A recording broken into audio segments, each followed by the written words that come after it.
annagoo 4 bilood baanu lahayn maanta waa ina biixi show balaayun baanu yabowsanayna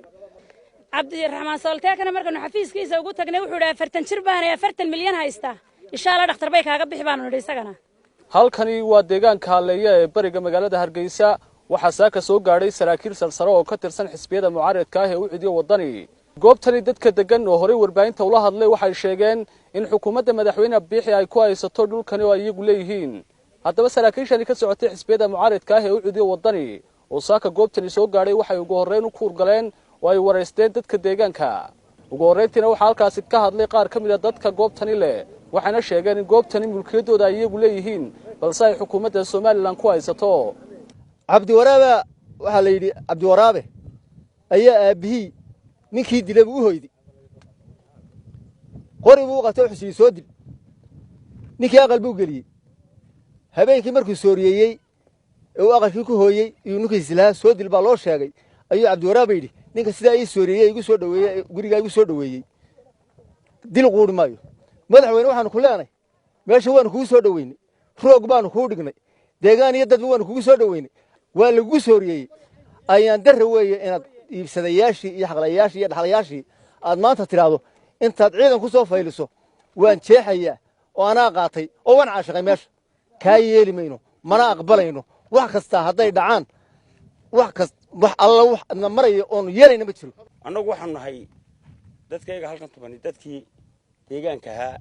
ee beerahan lahaa ee markii dambana dawladda hoose ay u qorshaysay ee wixii xaq ugu lahay dawladdu ay ka sartay waxa ayaan daraa madaxweynaha ayga Jamhuuriyadda Soomaaliland ma wuxuu kala garanayay dadkiisii iyo dawladda la xisaabtankii dawladda hoose iyo dadkiisii maatadaha ee laga gooyay wixii xaq loogu lahaa madaxweynuhu waxaan leenahay de hal la xisaabtamo golaha deegaanka annaga golaha deegaanka laga hayo waa ka faylkay noo jeen waa naga wada haysana madaxweyne waxaan ku leenahay talada meel kale ka dayo bal annagu deel oromeen magaxyadaagaas lagaadeena mayno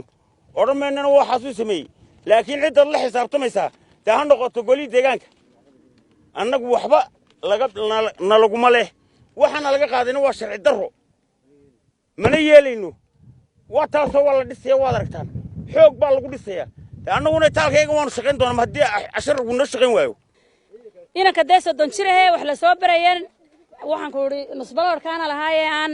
meel lagu salayna nusbaloorkiisii la degayna waxay la tahay inay nabadgelyo faraha ka baxday muusawdee dadka galbeed dhulka ka qaadaysay adiga iyo Cabdiraxmaan Soolteekiyo dawladana haysataan bay weheshanayaan anagu waxa weheshan meynaan ilaahay ahayn dhulka iyagu baanu doonaynaa maanta kuguma haysana xukuumadda waad ku mahadsantahay adaa iska haysta 5 sano iska rogrogo laakiin baloorka iyagaanu doonaynaa iyo baloorka iyagaanu naqaanaa iyo boqorkiina abuurtay ugu dambeyntii waxa halkaasi ka hadlay oo hadalka iska daba qaatay saraakiil salsaro oo ka socotay xisbiyada mucaaradka ah ee u ciidiyo wadani waxayna nasiib darro ku tilmaameen in madaxweyne Biixi iyo xukuumaddiisu ay dadkani danyarta ku haystaan goobaha ay degan yihiin wixii guul dareystaba naflaha wuu gagabaya ayuu annagu wixii guul dareystaba dadka waxaanu leenahay waanu la jirnaa dhinacoodaanu raacsannahay wixii cabanayaba dhinacoodaanu raacsannahay halkan madaxweynaha lagu soo dhaweeyay siin wanaagsan bay leedahay oo qurux badan markii lagu soo dhaweeyay waxa ku xigtay in la yiraahdo ciidan oo dhisa oo qaata dadweynaha lahaa wixii dan guudana way sheegeen in ay siiyeen dawladda hoosena danta guud way ku duliibisay soo jireenkii dadku wuxuu yaqaanay dawlad dadka wax siisa ama dhul siisa ama horumar kala siisa laakiin waxaad moodaa dawladdeennii u dambaysay inay baarasho dadka ku dhaqaaqday iyo dhulkooda Soomaaliland looma xoreynin in la isxoogo ee waxa loo xoreeyay Soomaaliland in dadku ay ku noolaadaan sinaan cadaalad iyo midnimo dadka cabanaya waa maati oo dadkii qarankan ay ahayd inuu damaanad qaado noloshooda iyo mustaqbalkooda iyo deegaankooda iyo dhulkooda cashuur kumay baaqan madaxweyne marka tiraahdo dan yar dhageysan maayo u joojin maayo marka tiraahdo xisbiye dhageysan maayo u joojin maayo marka tiraahdo beesha caalamka dhageysan maayo u joojin maayo u joojinaysa bal cidda u joojinayso iyadana waa calaamad su'aal shacbiga Soomaaliland isweydiinayaan dalka iyo dadka iyo inaad u dhaaratay dadkan waa dadka u dhaaratay ay ahayd inaad ilaaliso madaxweyne cabashadooda horena miidiyaha kaaga soo gaarsiiyeen maantana anagoo xisbiyadiiba ku soo gaarsiinayna waxaan ku leenahay arrinta wax ka qabo dan guud haddii ay u baahatay xukuumaddu ha weydiiso dawladda hoose beerahan waa laga wada jaray meedantii guud iyaga ha weydiiyaan inta badan xukuumadda waxaan isku leenahay haddaan xisbiyada mucaaradka inaan marka hore gaarsiino markaanu gaarsiino hadduu ka jawaabi waayo macnaheedu waxa weeye isagaa wada weeye markaana luuqad kalaan kula hadli doonaa hadduu ilaahay yidhaahdo maantana maatidii lamida ayuu kaga wahey mudane madaxweyne waxa lagu doortay oo madaxweyne u tahay ummaddan inaad xaqooda ilaalisid una soo celisid waxay ceeb ku tahay qarannimadeenna waxaa la yidhi ciidankii asluubtaa bartaa loo dhisayaa ciidanka asluubtu talis bay leeyihiin ka soo hor jeedaa cusbitalka guud ee magaalada hargeysa taliskaa markaanu qiimaynay 4 milyan oo dollar baa la siisanayaa ciidanka asluubta 4 milyan oo dollar tandarka ama guddiga qandaraasyada inay tartan gelisaba ahayd ganacsatada Soomaaliland iyo cidda iibsanaysa 4 milyan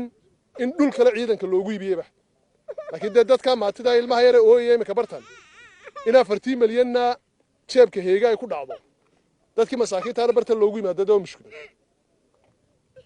aan waxaan filayaa taliska ciidanka asluubta mid heegaaba calaamasaday xabad heegaaba qaadanaya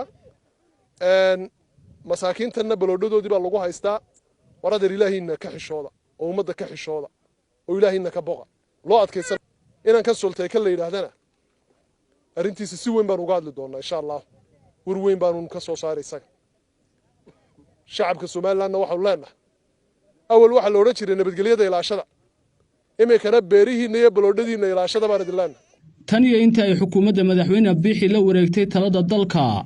oo haatan laga joogo muddo 2 sano waxa kor u sii kacay muranka ka taagan arrimaha dhulka